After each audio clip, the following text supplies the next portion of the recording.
Selamat sore dok, saya batuk nggak sembuh-sembuh nih, udah sebulan lebih. Udah ke dokter dapat antibiotik 2 kali, masih nggak sembuh juga. Udah di ronsen juga dok sama cek dahak, untungnya bukan TBC. Tolongin saya dok. Baik Pak, coba saya periksa fisiknya dulu ya. A few moments later. Gimana hasil pemeriksaannya dok? Dari pemeriksaan, Bapak tenggorokannya tidak radang. Nyeri tekan daerah lambung juga saya periksa nggak ada.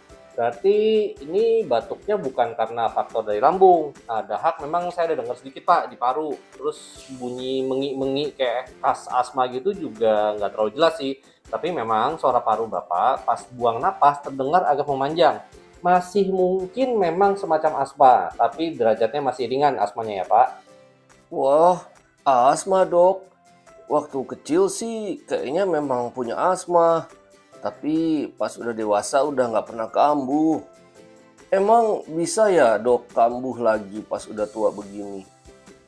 Oh gitu Pak. Nah di keluarganya Bapak ada yang bakat alergi nggak? Misalnya nih ada yang asma juga, atau sering bersin-bersin atau pilek di pagi hari, atau ada yang suka alergi kulitnya gatal-gatal.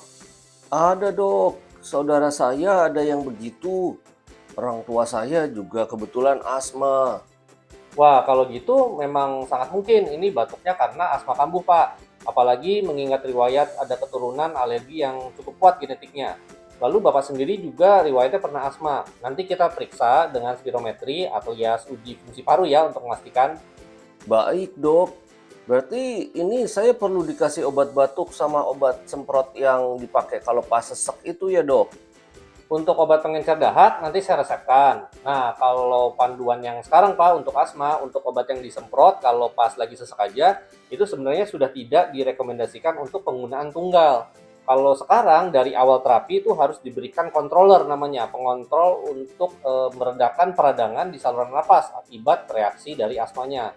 Soalnya kalau Bapak hanya ngandelin yang obat semprot pas sesak aja, contohnya ya Ventolin ya yang paling sering dipakai orang, itu dari penelitian terkait dengan nanti efek samping banyak tuh Pak, termasuk bakal peningkatan radang dari saluran napas.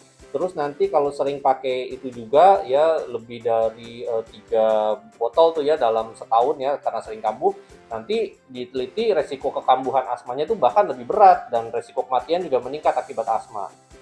Waduh, berarti sekarang udah nggak boleh pakai semacam Ventolin lagi dok? Bahaya gitu.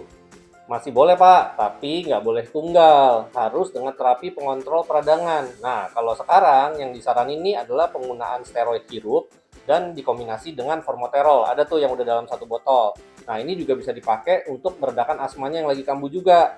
Nah, kalau nggak ada kombinasi obat tersebut, baru tuh boleh pakai semacam Ventolin, tapi tetap harus dikombinasi sama steroid yang dihirup, Pak. Baik dok, kalau pantangan ada nggak ya dok untuk pasien asma seumur saya? Kalau pantangan ya jelas, tetap harus dicari pencetus asmanya apa dan dihindari.